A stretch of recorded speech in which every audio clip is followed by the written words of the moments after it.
नमस्कार दोस्तों, मैं लैपटॉप केयर से नीलेश गांधी आपके लिए एक बहुत ही इंटरेस्टिंग केस स्टडी लेके आया हूँ, जिसमें मेरा एक लैपटॉप है Lenovo Y400 मॉडल। ये केस स्टडी का फर्स्ट पार्ट है, जिसमें हम लोग क्या प्रॉब्लम है और उसके लिए क्या स्टेप्स लिए उसके लिए डिस्कशन करेंगे और आपको मैं समझाऊंगा। ये लैपटॉप का मदरबोर्ड पार्ट नंबर है NMA141 रिवीजन 1.0।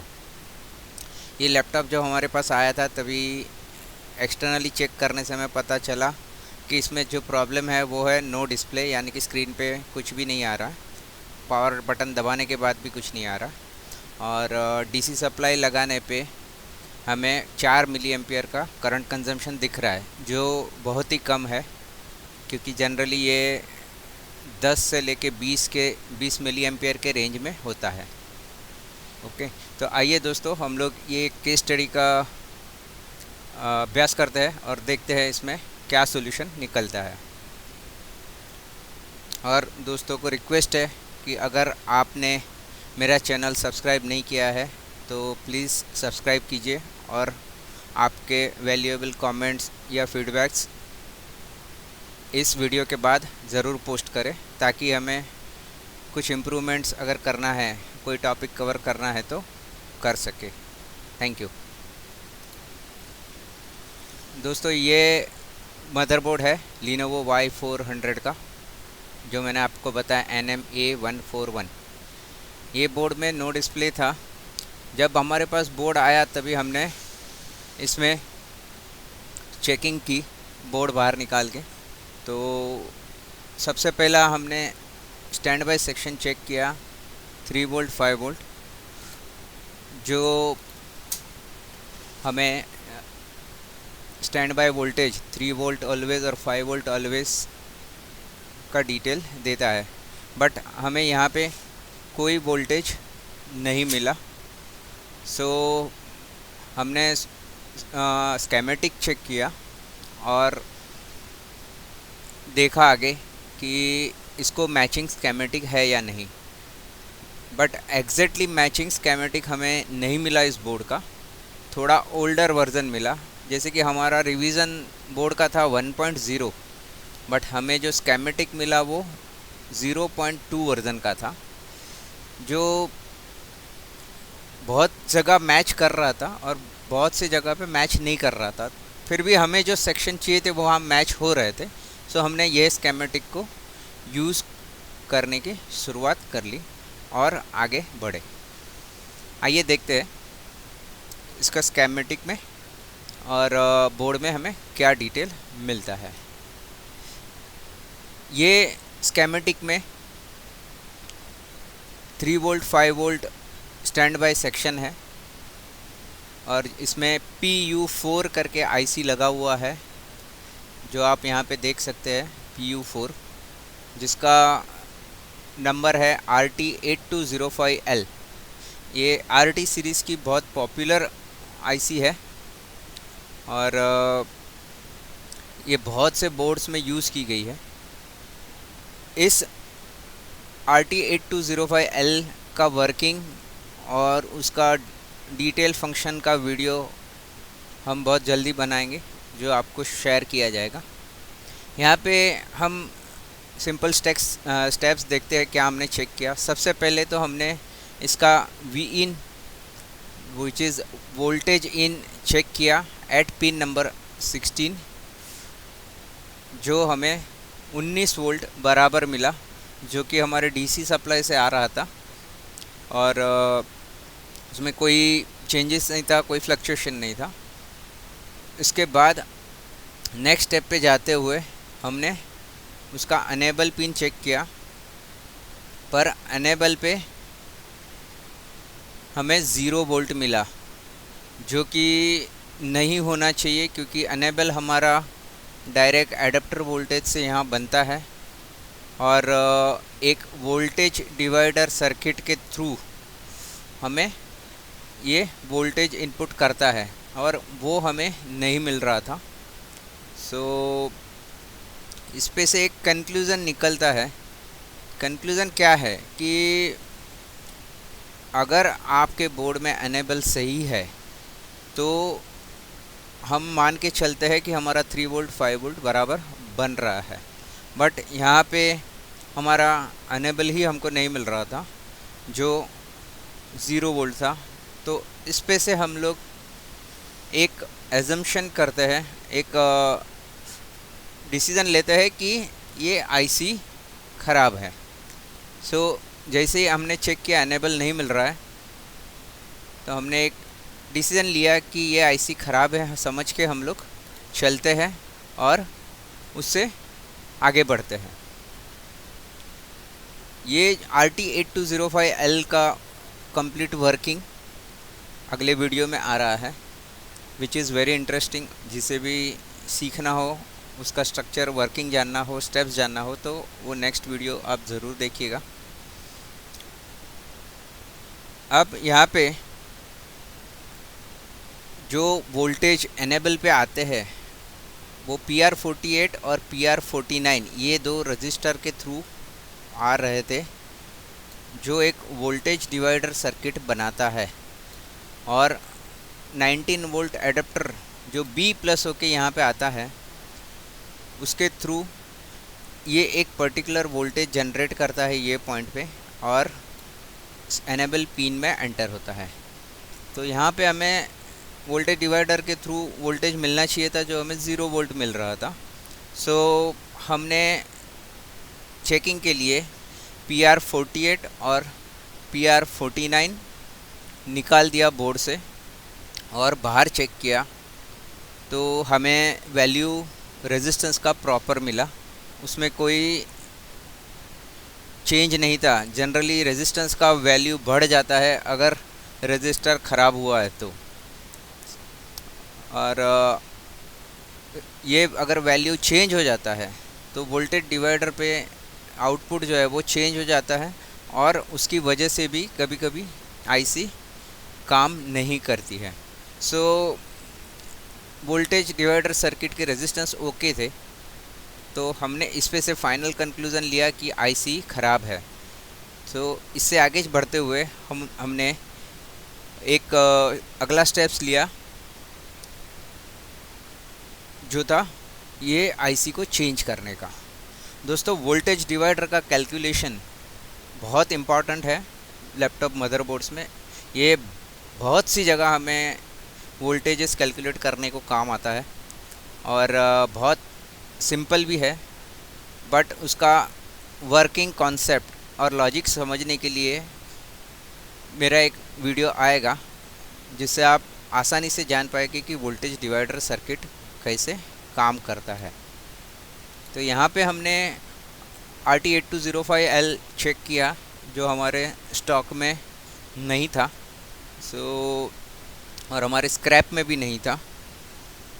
ये RT805 का लोकेशन है बोर्ड के ऊपर PU4। हमारे पास स्टॉक में 51125 TPS 51125 था, जो कहा जाता है कि इसका इक्विवेलेंट है, और बहुत से लोग कहते हैं कि ये उसको मैच नहीं करता है। बट हमने जब चेक किया TPS 51125 और RT8205L के डेटा शीट्स को, तो दोनों का काफ़ी इक्विवेलेंस था, समांतर था दोनों में, समानता थी दोनों में। तो हमने डिसाइड किया कि हम लोग ये आईसी को रिप्लेस कर सकते हैं RT8205L की जगह TPS 51125 को। हमने RT8205L को चेंज करके यहाँ पे 51125 लगा दिया TPS का, और हमने आगे चेक किया कि भाई अभी ये 3 वोल्ट 5 अनेबल और 3 वोल्ट 5 वोल्ट बना रहा है कि नहीं। और ये वापस हमने चेक किया तो हमको वही इश्यू मिला जो हमें इससे आगे मिला था कि भाई एनाबल तो बन गया, बट 3 वोल्ट 5 वोल्ट का जो इम्पीडेंस था, 3 वोल्ट 5 वोल्ट आउटपुट लाइन का जो इम्पीडेंस था, ये हमारी 5 वोल्ट लाइन आउटपुट है, यहाँ पे 5 वोल्ट लाइन आउट करती है यहाँ से 3 वोल्ट आउट करती है आईसी। तो इसका जो आउटपुट है उसका इम्पीडेंस हमने चेक किया, क्योंकि यहाँ पे वोल्टेज हमें नहीं मिला। तो ये आईसी हमें श्योर थी ये वर्किंग है, तो हमने दोनों का इम्पीडेंस चेक किया तो समझ में आया कि 3 वोल्ट लाइन का इम्पीडेंस ठीक था, बट 5 वोल्ट लाइन का इम्पीडेंस जो है वो ग्राउंड से बहुत नज़दीक था, जिसको हम लोग लो इम्पीडेंस बोलते हैं। और अगर लो इम्पीडेंस रहता है तो ये कहीं ना कहीं शॉर्ट है लाइन, उसका इंडिकेशन है। सो यहाँ पे हम लोग ने एक कंक्लूज़न पे आए कि 5 वोल्ट लाइन का इम्पीडेंस क्यों लो है वो हमें आगे चेक करना है। दोस्तों यहाँ पे इम्पीडेंस चेकिंग जो रहता है लैपटॉप में या डेस्कटॉप में वो बहुत इम्पॉर्टेंट रहता है। इम्पीडेंस की वैल्यू से हम लोग जज कर सकते हैं कि भाई आपके बोर्ड में शॉर्टिंग है या नहीं, और उसको चेक करने का उसकी मेथड जो है, उसकी सिस्टम जो है, वो उसका एक वीडियो बन रहा है, वो जल्दी आपको चैनल पे अपलोड होगा। सो आप चैनल से ट्यून रहिएगा ताकि आपको वो वीडियो के द्वारा आप सीख सके कैसे इम्पीडेंस चेक करना है। अभी यहाँ पे हमने इम्पीडेंस चेक करने के बाद सबसे पहला उसका जो 5 वोल्ट का आउटपुट है वहाँ पे देखा। जनरली क्या होता है कि ये हमारा 5 वोल्ट आउटपुट है। यहाँ पे आउटपुट पे 3 कैपेसिटर्स कनेक्ट किए हुए थे, जो आउटपुट फ़िल्टर कैपेसिटर है, और ये डायरेक्ट आउटपुट पे कनेक्टेड थे और कोई कंपोनेंट यहाँ पे नहीं था। तो कुछ भी चेक करने से पहले जनरली हमें ये कैपेसिटर्स चेक करना होता है, क्योंकि कभी कभी लोड की वजह से ये कैपेसिटर डैमेज होते हैं, शॉर्ट हो जाता है। तो हमें चेक करना था कि ये कैपेसिटर्स ओके है कि नहीं। अगर ये कैपेसिटर लीकी या शॉर्ट हुए तो हमें शायद शॉर्टिंग यहीं मिल जाएंगी, अगर नहीं हुए तो हमें आगे चेक करना पड़ेगा। तो यहाँ पे हमने तीनों फ़िल्टर कैपेसिटर को इम्पीडेंस चेक किया, तो तीनों फ़िल्टर कैपेसिटर ओके थे, उनमें कोई शॉर्टिंग नहीं थी। तीनों निकाल के भी हमने चेक किए तो वो भी ठीक थे, और इम्पीडेंस फिर भी लो था इस लाइन पे। सो इसको हमने आगे चेक करने का फ़ैसला किया।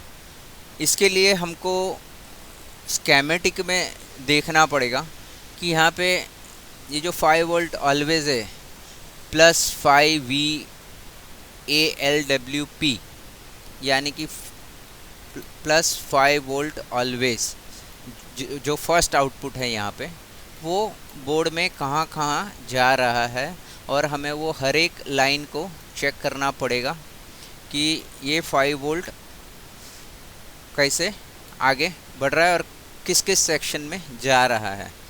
सो उसके लिए हम लोग एक उसका स्कीमेटिक रेफ़र करते हैं, ताकि आपको एक आइडिया रहेगा कि स्कीमेटिक में कैसे हमें ढूंढना है। तो चलिए दोस्तों, हम लोग स्कीमेटिक देखते हैं इसका।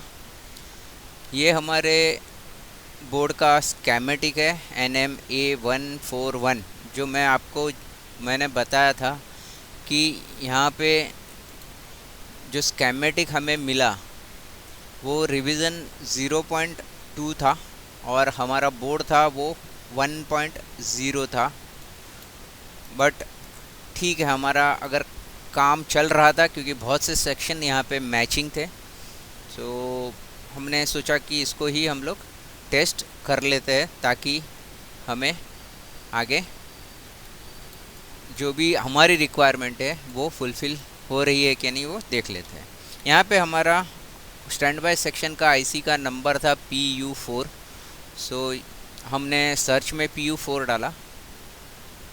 जैसे ही PU4 डाला, स्कीमेटिक के 54 पेज नंबर पे ये पहुंच गया, और यहाँ पे हमें RT805L जो हमारा स्टैंड बाय आईसी है वो मिल गया।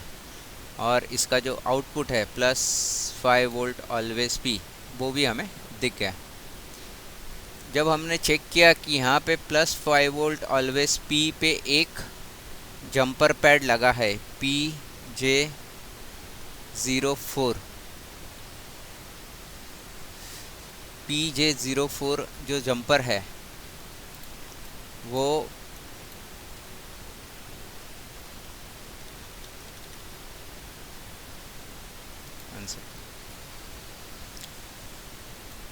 PJ04 जो जंपर पैड है वो 5 वोल्ट ऑलवेज पी को +5 वोल्ट ऑलवेज +5 वोल्ट ALW में कन्वर्ट करता है। और ये हमारा जंपर पैड आइसोलेशन की तरह भी वर्क करता है। जनरली ये जंपर पैड शॉर्ट रहता है, ये शोल्डर रहता है। अगर हम लोग ये शोल्डर को निकाल देते हैं तो ये जंपर पैड ओपन हो जाता है और हम ये दो सेक्शन जो कि हमारा इनपुट और आउटपुट है, यानी कि ये जो सेक्शन है वो आउटपुट है और ये जो सेक्शन है वो इनपुट है जो बोर्ड के अंदर आगे तक जाता है।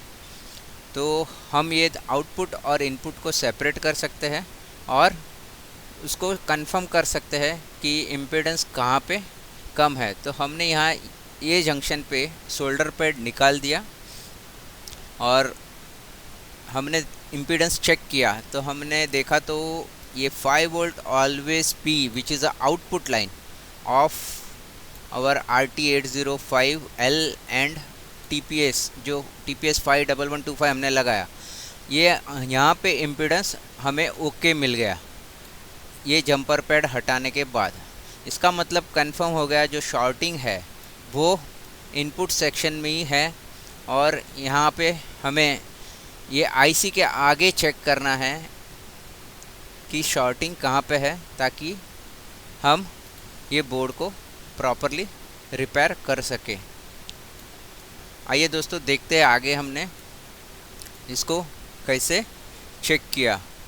और ये वोल्टेज सिग्नल्स जो भी है, वोल्टेजेस और सिग्नल्स, उसका नाम जो चेंज होता है यहाँ पे, एक जगह V+ है, कभी वो Vin होता है, कभी आउटपुट +5 वोल्ट है, कभी आउटपुट +5 वोल्ट ALWP होता है, फिर +5 वोल्ट ALW होता है, आगे जाके वो और भी कन्वर्ट होता है।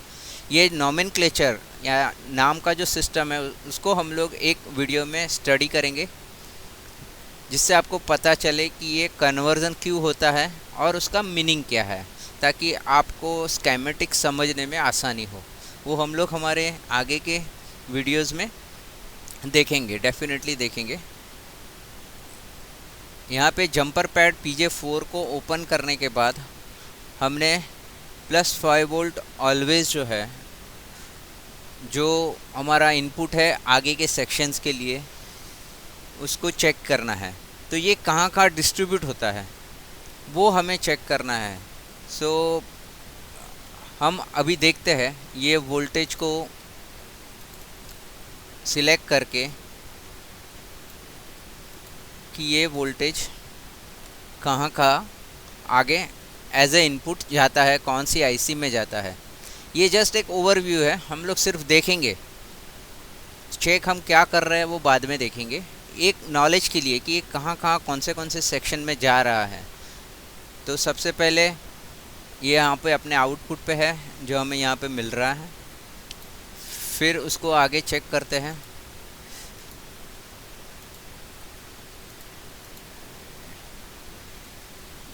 ये दूसरे सेक्शन में जा रहा है TPS 51221, ये IC में आगे जा रहा है यहाँ पे एज ए Vin, ये IC को ड्राइव करने के लिए। ये IC पर्टिकुलर सेक्शन जो है वो हमारा 1.5V 1.5 VSP VGA सप्लाई का सेक्शन है। उसके बाद हम लोग आगे देखते हैं तो ये यहाँ पे PU6 में जा रहा है, इससे पहले PU5 में जा रहा था। ये देखिए यहाँ पे एज एन इनपुट जा रहा है फिर आगे चेक करते हैं।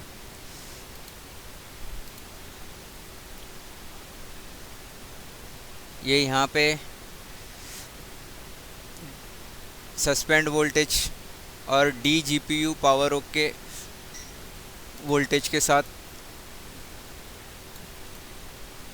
सिग्नल जनरेट वोल्टेज जनरेट करने के लिए यूज़ हो रहा है। फिर ये वोल्टेज हमारे TPS 51461 में जा रहा है, जो PU7 है। ये हमारी VCC ऐसे की सप्लाई है। फिर ये आगे यहाँ पे हमारे PU8 IC में जा रहा है as a Vin, page number 57। आगे चेक करते हैं। ये यहाँ पे as an input voltage PU10 में जा रहा है।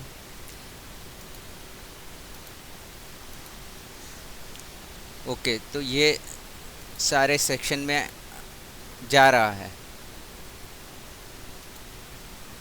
यहाँ पे optical disk drive power control में भी वो जा रहा है, जो CD-ROM DVD-ROM लगी होती है वहाँ पे।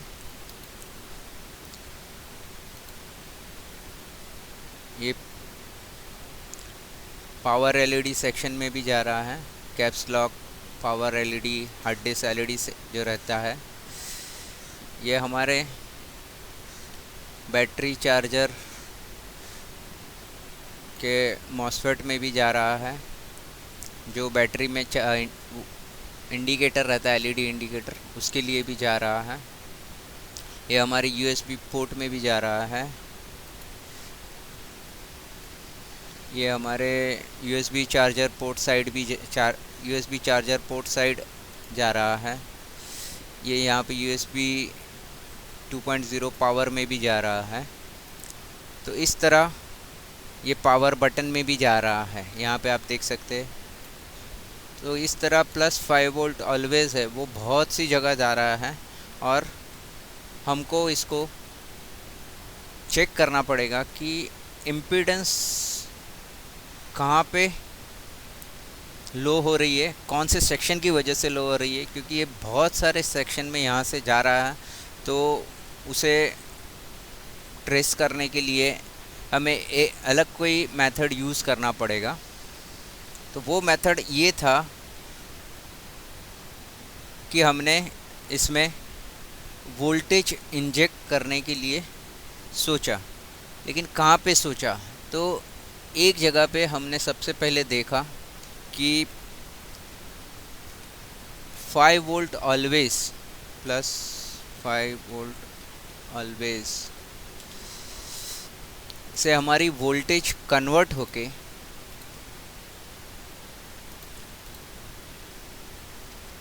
+5 वोल्ट VS बन रही थी। तो हमने उस सेक्शन को चेक करने का फैसला किया। ये हमारा PU4 का लोकेशन है और वो सेक्शन था +5 वोल्ट ऑलवेज टू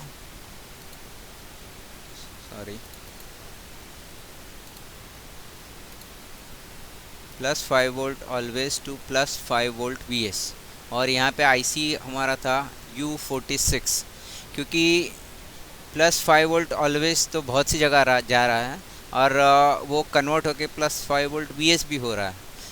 तो सबसे पहले ये कन्वर्जन पे लोड ज़्यादा होता है, तो हमने सोचा पहले इसको चेक करते हैं, उसके बाद दूसरे सेक्शन को हम लोग चेक करेंगे। इसको चेक करने के लिए यहाँ पे हमको इम्पीडेंस अभी भी लो मिल रहा था +5 वोल्ट ऑलवेज लाइन पे। तो हमने इसमें वोल्टेज इंजेक्शन मेथड यूज़ करने का डिसाइड किया और देखते हैं कि इसका इम्पीडेंस रिजॉल्व होता है कि नहीं। दोस्तों, यहाँ पे हमने कैसे वोल्टेज इंजेक्ट किया, उससे हमारा शॉर्टिंग गया कि नहीं, हमारा +5 वोल्टेज ऑलवेज +5 वोल्टेज VS बन रहा था कि नहीं, ये सब पॉइंट्स हम नेक्स्ट वीडियो में पार्ट 2 में कवर करेंगे। यहाँ पे आप सबके लिए एक छोटा सा क्विज़ है, क्वेश्चन है कि आप ये स्केमेटिक देखा आपने, ये प्रॉब्लम देखा Y400 का, +5 वोल्ट ऑलवेज लाइन में लो इम्पीडेंस है, मतलब शॉर्टिंग है, और ये वोल्टेज कहाँ कहाँ जाती है वो भी देखा। इसका स्केमेटिक आपको इजीली हमारे ग्रुप्स में मिल जाएगा। तो अगर आप रियल लर्नर हो, आपको आगे सीखने में अगर इंटरेस्ट है, तो आप ये मेरे क्वेश्चन का जवाब दीजिएगा कि ये शॉर्टिंग कहाँ पे हो सकती है, क्या क्या कल्प्रिट हो सकता है ये शॉर्टिंग के लिए, और हमें कहाँ चेक करना चाहिए टू द पॉइंट। आपका जवाब मैं कमेंट बॉक्स में ज़रूर पढ़ूंगा, उसको रिप्लाई करूंगा और अप्रिशिएट करूंगा, और इससे आपको भी एक स्केमेटिक स्टडी का नॉलेज मिलेगा। और आप अगर कहीं अटकते हैं तो आप क्वेश्चन में डाल सकते हैं, हम लोग उसको वीडियो में कवर करने की कोशिश करेंगे पार्ट 2 में। और आप ज़रूर हमें बताएं, और हमको आपका आंसर्स का इंतज़ार रहेगा, जवाब का इंतज़ार रहेगा। और ये हमारे टेलीग्राम पे चैनल है ग्रुप्स के लिए, जहाँ पे हमारे रिपेयर टूल्स अवेलेबल है, हमारी हेल्पिंग हैंड चैनल है जहाँ पे हम लोग बहुत सारे shortcuts, learning points, testing methods upload करते हैं रेगुलरली। तो आप वहाँ पे जाके चेक कर सकते हैं। लैपटॉप डेस्कटॉप रिपेयरिंग के क्या क्या टूल्स अवेलेबल है, ये टेलीग्राम में आप रिपेयर टूल्स करके चैनल है, वहाँ पे जाके आप सर्च करेंगे टेलीग्राम में तो आपको मिल जाएगा, आप ज्वाइन कर सकते हैं। हमारा सपोर्ट ग्रुप है जहाँ पे हम लोग case study discussion, problem solving और क्वेरीज़ मैनेज करते हैं, उसमें भी आप ज्वाइन हो सकते हैं। और अगर आप चाहे तो व्हाट्सएप पे हमको मैसेज भी कर सकते हैं ये नंबर पे। So thank you very much friends for your interest. और इसका ये बोर्ड का जो पार्ट 2 है वो बहुत इंटरेस्टिंग है, आप ज़रूर देखिएगा, आपको शॉर्टकट मेथड मिल जाएगा और आप डेफिनेटली बहुत कुछ सीख पाएंगे ये मेथड से। ये मेरा वादा है आपसे। Okay, so thank you friends, and do subscribe my channel and comment and give your valuable feedback. Okay, thank you very much. I am Nilesh Gandhi from Laptop Care. Thank you.